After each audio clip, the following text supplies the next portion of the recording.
প্রথম ঘটনা দিয়ে শুরু করেন। প্রথম কি আছে? আদম আলাইহিস সালামের ঘটনা আছে।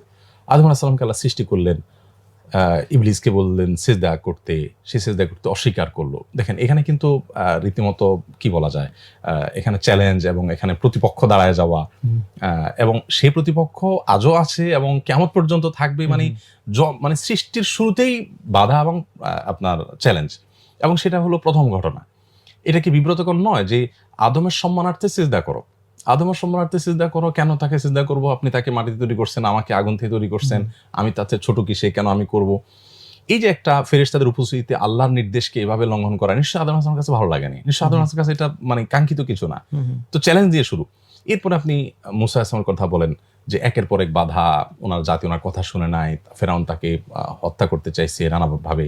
মূসা আলাইহিস সালামের পাশাপাশি আপনি যদি ইব্রাহিম আলাইহিস সালামের কথা বলেন, জন্ম হয়েছে ৪ ঘরে, সে বাবাই তার কথা শুনছেন না, পরিবার এবং